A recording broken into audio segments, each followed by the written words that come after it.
Ayesha meeting में सबको team 3 के ऑफिस की फुटेज दिखाती है। वीडियो में टीम 1 का एक मेंबर चैंग टीम 3 की इन्फॉर्मेशन चुराता हुआ दिख रहा है। सब लोग टीम 1 को देखते हैं। आयशा बताती है कि चिया सोप को सारी इन्फॉर्मेशन चैंग ने ही दी है। चैंग डर जाता है। वैनकाई चैंग से कहता है कि तुमने कंपनी की कॉन्फिडेंशियल इन्फॉर्मेशन कॉम्पिटिटर्स को बता दी, तुम्हें क्या पे करना पड़ेगा तुम्हें अच्छे से पता है। टीम 1 का मैनेजर भी टेंशन में लगता है। चैंग अपने मैनेजर से कुछ बोलने वाला होता है पर वह उसे बोलने नहीं देता और डांट कर कहता है कि तुम ऐसा काम कैसे कर सकते हो। चैंग फिर से कुछ बोलने वाला होता है तो मैनेजर उसे पुश करके वहां से जाने के लिए कहता है। वैनकाई मैनेजर से कहता है कि अगर इस केस के बारे में प्रेसिडेंट चैंग को पता चला तो तुम्हें as a team leader responsibility लेनी पड़ेगी। वह हाँ कर देता है। वैनकाई उसे जिनवी कंपनी की न्यू क्रीम सेल करने का काम देता है। मैनेजर उसे थैंक यू बोलता है। वैनकाई उससे कहता है कि चैंग वाला केस बिना किसी प्रॉब्लम के सॉल्व हो जाना चाहिए और टीम 1 को जाने के लिए कहता है।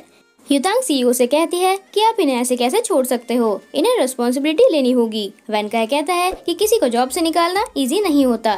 मैनेजर जिया को यहीं पर रहने दो, मेरे अपने कुछ आइडियाज हैं और तुम लोग अपनी टेंशन लो कि टारगेट कैसे पूरा करोगे, अदरवाइज फायर कर दिए जाओगे। और क्या तुम्हें लगता है कि कर पाओगे? कोई कुछ नहीं बोलता तो जिया बोल देती है कि हम टारगेट पूरा कर लेंगे। वैनकाई स्माइल कर देता है और गुड लक विश करता है। ऑफिस में आकर जिया सबको बताती है कि जब मैं टीम 1 में थी तब भी ऐसा हो चुका है, मेरे कोवर्कर ने मेरी लिस्ट चुरा ली थी। सब बाहर से टीम बनकर दिखाते हैं पर सीक्रेटली वे कॉम्पिटिटर्स होते हैं और अपना गोल पूरा करने के लिए कुछ भी कर सकते हैं। चैन्यू कहता है कि अगर टीम 1 ऐसा करती है तो मैं हमेशा टीम 3 में ही रहना चाहूंगा। यहाँ सब मिलकर काम करते हैं, कंपटीशन नहीं करते। चीफ कहती है कि सेल्स कैसे इंक्रीज करनी है इसके बारे में सोचो। लियांग कहता है कि अब हमें कस्टमर्स इंक्रीज करने पड़ेंगे। जिया कहती है कि अगर हम आउट ऑफ कंट्री मार्केटिंग करेंगे तो, और ये आइडिया मुझे सीईओ ने ही दिया है। फ्लैशबैक में दिखाते हैं कि वैनकाई सिंगापुर वर्ल्ड एग्जीबिशन में भेजने के लिए टीम 3 से जिया को चूज करता है और उसे इंटरनेशनल मार्केटिंग के बारे में भी बताता है। जिया पूछती है कि आपने मुझे ही क्यों चूज किया। वैनकाई कहता है कि मुझे तुम्हारी स्किल्स का पता है, तुम टीम 1 की सेल्स क्वीन भी रह चुकी हो पर तुम्हें परफॉर्म करने के लिए कभी ऐसा चांस नहीं दिया गया।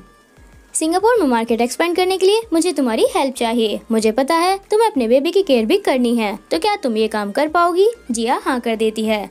सब लोग उसे कॉन्ग्रेचुलेट करते हैं। चैन्यू कहता है कि फिर तो तुम्हें ज्यादा टाइम के लिए ताइवान से जाना पड़ेगा। युतांग भी पूछती है कि तुम्हारे बेबी का ध्यान कौन रखेगा। जिया कहती है कि मेरे एक्स हस्बैंड की कंपनी भी उसे सिंगापुर शिफ्ट कर रही है तो मैं बेबी को उसके पास छोड़ दिया करूंगी। चैन्यू कहता है कि तुम्हारा डाइवोर्स हो चुका है। जिया कहती है कि पर हम अभी भी एक बच्चे के पेरेंट्स हैं और हम दोनों उससे प्यार करते हैं, तो तुम लोग टेंशन मत लो। चैन्यू सैड लगता है। युतांग कहती है कि अपनी इस फैमिली को भी भूलना मत। जियांग पूछती है कि तुम कब जा रही हो। चीफ भी जाने से पहले छोटी सी पार्टी करने के लिए कहती है। जिया बताती है कि मैंने 2 दिन बाद जाने का प्लान बनाया था पर टीम 1 की इस हरकत को देखकर मैंने कल अपने एक्स हस्बैंड के साथ ही जाने का प्लान किया है। चैन्यू कहता है कि तुम डेफिनेटली अच्छा परफॉर्म करोगी, वहाँ पर केयरफुल रहना। अगर तुम्हें कोई भी हेल्प चाहिए तो मुझे कभी भी कॉल कर लेना, मैं अपने सिंगापुर वाली सिस्टर को कॉल करके हेल्प करा दूंगा। जिया उसे थैंक यू बोलती है। युतांग कहती है कि कल मैं छुट्टी पर हूँ पर आफ्टरनून में मैं तुम्हें सी ऑफ करने आ जाऊंगी। ऑफिस में वैनकाई आयशा से कहता है कि सिचुएशन ऐसी है कि हमें कभी भी चेंजेस करने पड़ सकते हैं, तो कम्प्लीटली प्रिपेयर रहना। आयशा सीईओ को एडवांस बताती है और कहती है कि इस मैटर का जल्दी पता लगा लिया और इस मैटर में यीजू भी इन्वॉल्व है। वैनकाई मॉडर्न इंटरनेट टेक्नोलॉजी को थैंक्स बोलता है और आयशा को बताता है कि प्रेसिडेंट लियाओ ने भी ग्रेजुएशन सेरेमनी अटेंड की थी। आयशा कहती है कि प्रेसिडेंट के साथ और भी लोग हैं, क्या ये? वैनकाई हाँ कर देता है। आयशा उसे बताती है कि आजकल कोई फाइनेंस डिपार्टमेंट के साथ क्लोज होने की कोशिश कर रहा है। वैनकाई स्माइल कर देता है और कहता है कि टेंशन मत लो, उन्हें इन्वेस्टिगेशन करने दो, हमें ये काम छुप कर ही करना है। हमारा एक मूवमेंट एनिमी को अलार्म कर सकता है और तुम्हें भी पता ही है कि तुम्हें क्या करना है। आयशा हाँ कर देती है। वैनकाई कहता है कि मैं आज बॉस हुई से मिलने जा रहा हूँ, क्या तुम भी साथ चलोगी? आयशा कहती है कि आपकी पर्सनल गैदरिंग है, मुझे जाने की जरूरत नहीं है। युतांग फोन पर एक बुके ऑर्डर करती है, कल उसकी मम्मी का बर्थडे है। युतांग वैनकाई को मैसेज करके पूछती है कि क्या तुम कल मेरे साथ चल सकते हो, तभी आयशा वहाँ आ जाती है। वैनकाई हाँ कर देता है और कहता है कि आज मैं लेट हो जाऊंगा, तुम और आयशा डिनर करके घर चले जाना। युतांग उसे वेट कराने के लिए सॉरी बोलती है। दोनों आपस में एक दूसरे की तारीफ करती रहती हैं। युतांग कहती है कि तुम रशियन लैंग्वेज भी बोल लेती हो, तुम्हारे सामने तो मैं कुछ भी नहीं हूँ। आयशा कहती है कि तुम भी रशियन सीख सकती हो, अभी देर नहीं हुई है। वैनकाई भी तुम्हें फुल स्कोर युतांग बताता है। युतांग कहती है कि क्या तुम कोई रशियन टीचर रिकमेंड कर सकती हो। आयशा हाँ कर देती है और कहती है कि रशियन सीखने के बाद तुम वैनकाई के साथ ज्यादा टाइम स्पेंड नहीं कर पाओगी। युतांग कहती है कि मुझे पता है, काम ज्यादा होता है। आयशा कहती है कि तुम एक दूसरे पर ट्रस्ट करते हो। युतांग कहती है कि मैं पहले यीजू से मिली थी जब भी वह टेंशन में नहीं था, और मैं वेनकाई को बताना ही भूल गई कि मुझे यीजू के साथ हेल्थ प्रोडक्ट खरीदने जाना है, क्योंकि उसकी कंपनी के डायरेक्टर डाई रिटायर हो रहे हैं। आयशा पूछती है कि क्या वे भी रिटायर हो रहे हैं। युतांग पूछती है कि क्या कुछ हुआ है। आयशा कुछ सोचने लगती है और कहती है कि यीजू का अभी प्रमोशन हुआ है, पर डायरेक्टर लिया और डाई जा रहे हैं। युतांग भी कहती है कि ये कंपनी के लिए अच्छा नहीं है, पर क्या पता उनकी रिटायरिंग एज आ गई हो। आयशा स्माइल कर देती है और उसे आफ्टरनून में यीजू के साथ जाने के लिए कहती है, और कहती है कि इवनिंग में वेनकाई के साथ टाइम स्पेंड करना। तुम दोनों जितना साथ रहोगे तुम्हारे रिलेशनशिप के लिए उतना अच्छा होगा। युतांग हाँ कर देती है। मॉर्निंग में युतांग वेनकाई के साथ अपनी मम्मी की ग्रेव पर आती है। वेनकाई उनसे ना मिलने आने के लिए सॉरी बोलता है और कहता है कि युतांग और मैं अब साथ हैं और मैं इसका पूरा ध्यान रखूंगा। युतांग अपनी मम्मी को बर्थडे विश करती है। उसके बाद वेनकाई भी विश कर देता है और कहता है कि फ्यूचर में मैं हर प्रॉब्लम में युतांग के साथ रहूंगा। युतांग अपनी मम्मी को मिस करती है तो वेनकाई उसे हक कर लेता है। वापस आते हुए युतांग बताती है कि मैं जब भी अपनी मम्मी को मिस करती हूँ यहाँ पर आती हूँ, पर किसी रीजन की वजह से कुछ सालों तक नहीं आई। फ्लैशबैक में दिखाते हैं कि उसकी मम्मी को एक्स लेने में ज्यादा देर हो जाती है, तो युतांग उन्हें ढूंढने आती है, पर तभी उसे रास्ते में क्राउड दिखता है। वहाँ उसकी मम्मी होती है। वह सबसे एम्बुलेंस बुलाने के लिए कहती है और अपनी मम्मी को उठाने की कोशिश करती है। युतांग वेनकाई से कहती है कि अगर मैं उस दिन मम्मी को अकेले न जाने देती तो मैं उनकी हेल्प कर सकती थी। वेनकाई उसे बताता है कि क्या तुम्हें पता है कि आंटी उस दिन अकेले क्यों गई। युतांग कहती है कि इस बारे में बात मत करो, रीजन चाहे जो हो, जो होना था वह हो चुका है। वेनकाई हाँ कर देता है। युतांग बताती है कि बस मैं ही रियलिटी एक्सेप्ट नहीं करना चाहती थी कि मम्मी मुझे छोड़कर जा चुकी है, पर अब मेरे पास तुम हो, मैं ब्रेव बन जाऊंगी। वेनकाई स्माइल कर देता है और कहता है कि मैं हमेशा तुम्हारे साथ रहूंगा, और उसका हाथ पकड़कर बैठा रहता है। युतांग उससे पूछती है कि 10 साल पहले तुम अचानक गायब हो गए थे। अगर तुम अमेरिका जा रहे थे तो मुझे बताया क्यों नहीं? क्या तुम मुझसे गुस्सा थे? वेनकाई कहते हैं कि मैं गुस्सा क्यों होऊंगा। युतांग कहती है कि क्या तुम्हें याद है हमने साथ में पार्क जाने का प्लान बनाया था। फ्लैशबैक में दिखाते हैं कि वेनकाई अपना रिकॉर्डर ही लेकर बैठा रहता है। युतांग उसे देख लेती है और उसके पास आकर पूछती है कि तुम क्या कर रहे हो। वेनकाई कहते हैं कि ब्रेकफास्ट कर रहा हूँ, और क्या, पर तुम यहाँ क्या कर रही हो? युतांग उसके पास बैठ जाती है और उसे थैंक यू बोलती है। वेनकाई रीजन पूछता है। युतांग कहती है कि डांस पार्टी में उन लड़कों से बचाने के लिए। वेनकाई कहता है कि उस बात को बहुत टाइम हो गया है। युतांग उसे अम्यूजमेंट पार्क का टिकट दिखाकर कहती है कि कस्टमर ने मम्मी को दिए हैं, उन्होंने हमें साथ जाने के लिए कहा है। वेनकाई कहता है कि क्या सच में आंटी ने ऐसा कहा, और हाँ कर देता है। युतांग उसे टिकट ले लेती है और कहती है कि एक कंडीशन है। वेनकाई कंडीशन पूछता है। युतांग कहती है कि तुम्हें कॉलेज का एंट्रेंस एग्जाम क्लियर करना होगा। वेनकाई हाँ कर देता है। युतांग उसे वीकेंड पर पार्क में चलने के लिए कहती है और प्रॉमिस भी करवा लेती है। वेनकाई कहता है कि मुझे भी तुम्हें कुछ बताना है। युतांग पूछती है कि क्या बात है, वह बोल नहीं पाता और कहता है कि बाद में बताऊंगा, अभी स्कूल चलते हैं। युतांग कहती है कि उसके नेक्स्ट डे ही तुमने उन लड़कों से फाइट कर ली। टीचर तुम्हें पनिशमेंट ना दे इसीलिए मैंने झूठ बोल दिया था कि तुम मेरे फ्रेंड नहीं बन सकते। वेनकाई कहता है कि तुमने जानबूझकर वो सब कहा था। युतांग कहती है कि तुम्हारे जाते ही मैंने टीचर को सब कुछ एक्सप्लेन कर दिया था। वेनकाई स्माइल कर देता है। वेनकाई कहता है कि मुझे भी कुछ बताना है। मैं उन लड़कों से जानबूझकर लड़ने नहीं गया था, वे तुम्हें परेशान करना चाहते थे। युतांग कहती है कि मुझे बचाने के लिए तुमने फाइट की। वेनकाई कहता है कि तुम पहले मेरे साथ बुरा बिहेव करती थी। युतांग कहती है कि टीचर के डांटने के बाद मैं तुम्हारे पास आई थी। फ्लैशबैक में दिखाते हैं कि वेनकाई क्लासेस अटेंड नहीं करता और खेलता रहता है। युतांग कहती है कि क्या तुम टीचर के डांटने की वजह से क्लास नहीं आ रहे हो? अगर स्टडीज नहीं करोगे तो मेरे साथ पार्क कैसे जाओगे?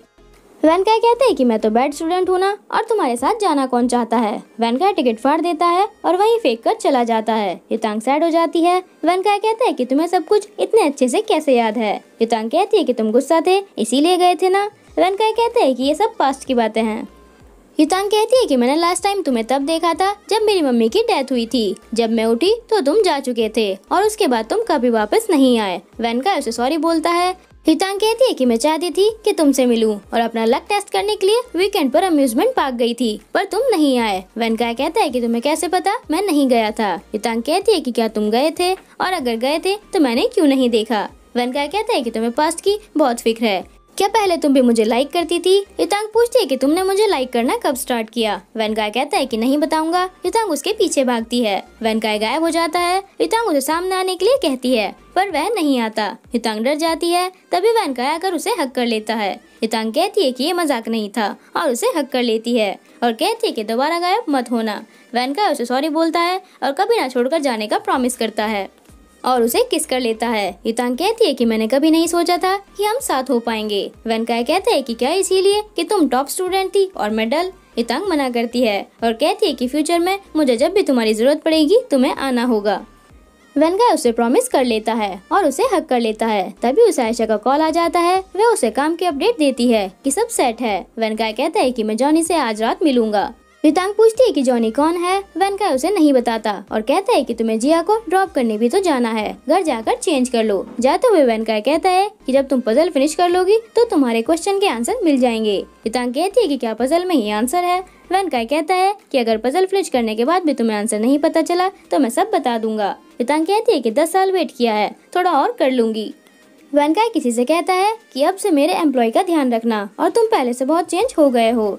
टीम भी जिया को सी ऑफ करने जाती है और वेनकाई को वहाँ देखती है। वह आदमी जिया का एक्स हस्बैंड होता है। युतांग वेनकाई से कहती है कि क्या तुम भी इसे जानते हो। चैनी उसे बास्टर्ड बोलने वाला होता है पर आधा बोलकर चुप हो जाता है। वेनकाई कहते है कि ये जॉनी है और मैं उस कंपनी में एंटर करने से पहले हम साथ में काम कर चुके हैं। वेनकाई उससे कहता है कि बाकी तुम खुद बताओ। वह सबको बताता है कि मैं जिया का एक्स हस्बैंड हूँ और अब हम अच्छे फ्रेंड्स हैं और मैं बेबी और जिया का सिंगापुर में ध्यान रखूंगा। वेनकाई कहता है कि मैं इसीलिए जिया को सिंगापुर भेज रहा हूँ ताकि ये दोनों अपनी रिलेशनशिप ठीक कर लें और जिया अपनी एबिलिटीज भी शो कर सकती है। वेनकाई जिया को सॉरी बोलता है और कहता है कि मुझे और जॉनी को इस बारे में पहले से ही पता था। जिया कहती है कि अपने एम्प्लॉयज की इतनी केयर करने के लिए थैंक यू CEO। जॉनी कहता है कि मैं पहले बास्टर्ड ही था पर इस बार मैं जिया को फुली सपोर्ट करूंगा। चैन्यू कहता है कि बोलने से कुछ नहीं होगा, अगर तुमने ड्रंक होकर इन दोनों को फिर से हिट किया तो हम क्या करेंगे। वेनकाई कहता है कि मुझे भी इसी बात की टेंशन थी, इसीलिए बहुत दिनों से मैं इसे ऑब्जर्व कर रहा था। इसने ड्रिंक करना छोड़ दिया है। जॉनी कहता है कि शैंगरेन ने मेरी हेल्प की है ड्रिंक छोड़ने में। मैं टंग ट्विस्टर बोलता रहता हूँ। युतांग सोचती है कि शैंगरेन ने उसे भी यही कहा था और कहती है कि क्या तुम भी शैंगरेन को जानते हो। वह हाँ कर देता है। दोनों सेम टंग ट्विस्टर बोलने लगते हैं। वेनकाई स्माइल कर देता है और जॉनी से कहता है कि अगर कुछ बुरा किया तो तुम्हें एक्सप्लेन करना पड़ेगा। जॉनी गारंटी लेता है कि मैं जिया को अच्छे से ट्रीट करूंगा। वेनकाई कहता है कि मुझे तुम पर ट्रस्ट है। वह उसे थैंक यू बोलता है। चैन्यू जिया को प्रीशियस बताता है और कहता है कि उसका ध्यान रखना। दोनों वहाँ से चले जाते हैं। सब उसे देखते रहते हैं। टीम 3 ऑफिस में काम करती है। चीफ जियांग से पूछती है कि तुम खड़े होकर क्यों काम कर रही हो। जियांग कहती है कि मैं बैठी बैठी मोटी नहीं होना चाहती। चीफ और लियांग भी खड़े होकर काम करने के लिए कहते हैं। सिंगापुर जाकर जिया उन्हें वीडियो कॉल करती है और पूछती है कि क्या तुम सब ठीक हो और कंपनी ने मेरे लिए अच्छा ऑफिस अरेंज किया है और बताती है कि हमारी एडवर्टाइजिंग वीडियो लोगों ने यहाँ भी देख ली और मिमिस ऑफ डिमांड में भी है। लियांग उसे बताता है कि चैन्यू तुम्हें बहुत मिस कर रहा है। जिया स्माइल कर देती है। चैन्यू कहते हैं कि गुड न्यूज तो बताओ। जिया बताती है कि मैंने 2 कंपनीज के साथ कॉन्ट्रैक्ट साइन कर लिया है। उन्हें 5 मिलियन प्रोडक्ट्स चाहिए और पेमेंट भी जल्दी हो जाएगी। 5 मिलियन सुनकर सब खुश हो जाते हैं। जिया कहती है कि इस बार टीम 1 को हराना ही है। सब खुश हो जाते हैं और डांस करने लगते हैं। मीटिंग में टीम 1 का मैनेजर जिया उन्हें सरेंडर करने के लिए कहता है और कहता है कि 2 ही दिन बचे हैं, अब तुम लोग क्या करोगे। चीफ उन्हें एनकरेज करने के लिए थैंक यू बोलती है और युतांग बताती है कि हमने टारगेट पूरा कर लिया है। मैनेजर जिया कहता है कि क्या तुम लोग डे ड्रीमिंग कर रहे हो। युतांग कहती है कि कल तक ड्रीम ही था पर आज रियलिटी में बदल चुका है। वह हंसने लगता है और कहता है कि तुम मजाक कर रही हो ना। तभी आयशा आकर कहती है कि ये सच है। टीम 3 के इंटरनेशनल रिप्रेजेंटेटिव ने 2 कंपनीज के साथ कॉन्ट्रैक्ट साइन कर लिए हैं और उन्होंने पेमेंट भी कर दी है जो है $5 मिलियन। मैनेजर जिया का मूड ठीक नहीं लगता। वेनकाई अनाउंस कर देता है कि टीम 1 का बोनस टीम 3 को दिया जाएगा। वेनकाई उससे कहता है कि आई होप तुम्हें इस मैटर से लेसन मिल जाएगा कि दूसरों को कम नहीं समझना चाहिए। मैनेजर उसे देखता है। चीफ वेनकाई को थैंक यू बोलती है और कहती है कि टीम 1 जितना बोनस तो हम फ्यूचर में अर्न कर लेंगे। युतांग कहती है कि हम बोनस की अमाउंट डोनेट करना चाहते हैं और अगर टीम 1 ऐसा नहीं करना चाहती तो उन्हें 1 मंथ के लिए हमारे बाथरूम्स क्लीन करने पड़ेंगे। चॉइस इन लोगों की है। मैनेजर जिया उन्हें ट्रैश बताता है और कहते हैं कि अपने लिमिट्स क्रॉस मत करो। वेनकाई कहते हैं कि शुरुआत तुम ही ने की थी, अब हार भी एक्सेप्ट करो और जल्दी से दोनों प्रपोजल्स में से एक चूज करो। और आयशा से कहता है कि मुझे रिजल्ट्स की रिपोर्ट बनाकर सेंड कर देना और वहाँ से चला जाता है। टीम 3 अपना स्लोगन कहते हुए डांस करने लगती है। मैनेजर जिया गुस्से में बैठा रहता है। यीजू भी इवनिंग में युतांग को कांग्रेट्स बोलता है और कहता है कि मुझे पता था कि तुम जीत जाओगी। युतांग कहती है कि तुम्हें कैसे पता। यीजू से पॉइंट करके कहता है कि टीम 3 के पास 1 लकी स्टार है। युतांग कहती है कि लक नहीं हार्डवर्क काम आता है और मैं बहुत खुश हूँ। कि हमने कर दिखाया। ईजू उसे डायरेक्टर डाई के लिए हेल्थ सप्लीमेंट खरीदने के लिए थैंक यू बोलता है। युतांग भी उसे उसकी हेल्प करने के लिए थैंक यू बोलती है। ईजू उसे साथ में डिनर करने के लिए कहता है। युतांग मना कर देती है। ईजू कहता है कि मैं तो सिर्फ मजाक कर रहा था, तुम्हारे सीईओ के साथ अपॉइंटमेंट होगी। युतांग कहती है कि मैं तुम्हें बाद में डिनर के लिए इनवाइट करूंगी। ईजू हाँ कर देता है। युतांग के जाने के बाद ईजू वैनकाई के बारे में सोचता रहता है। तभी आयशा आकर कहती है कि क्या हम साथ में डिनर कर सकते हैं। ईजू कहता है कि इतनी प्रिटी सेक्रेटरी के साथ डिनर करना मेरे लिए खुशी की बात है और उसे कार में बैठने के लिए कहता है। युतांग के डैड और यूहान कैफे लेक्चर अटेंड करने गए हुए हैं, तो युतांग खुद वैनकाई के लिए डिनर बनाती है। वैनकाई कहता है कि तुमने भी रेस्ट नहीं किया और मेरे लिए खाना बना रही हो, अगर फिर से हाथ कट गया तो। युतांग कहती है कि वो बस एक एक्सीडेंट था, दोबारा नहीं होगा। वैनकाई कहता है कि मेरे साथ होने पर तुम्हारा फोकस मुझ पर होता है, क्या सच में बना पाओगी। युतांग कहती है कि वहाँ जाकर बैठ जाओ और अच्छे से बिहेव करना। वैनकाई स्माइल करता रहता है।